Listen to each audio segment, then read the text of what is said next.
Hey everyone, welcome back to the channel. Today, we're tackling a super practical topic: how to transfer your buying power from Robinhood to your bank account in 2025.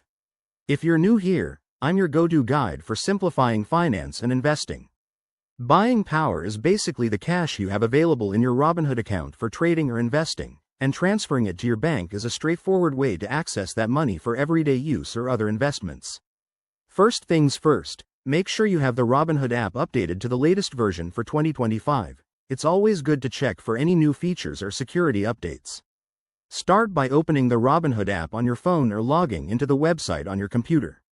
Once you're in, head over to the Account tab, usually found at the bottom of the app or in the menu on the desktop site. Next, look for the Transfers or Bank section. This is where the magic happens. You'll need to link your bank account if you haven't already. Robinhood makes this easy with options for major banks. Just follow the prompts to enter your bank details and verify it through a small test deposit or your bank's app. Now, select the amount you want to transfer.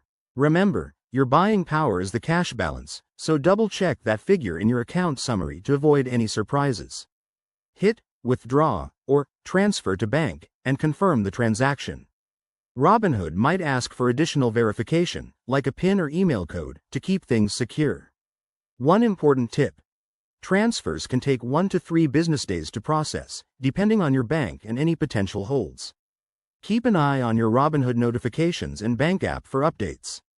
If you run into issues, like a failed transfer, it could be due to insufficient funds or account restrictions, so reach out to Robinhood support. They're pretty responsive. And there you have it. By following these steps, you'll have your money moved over smoothly.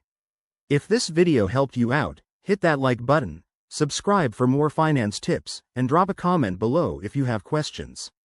Thanks for watching, and I'll see you in the next one.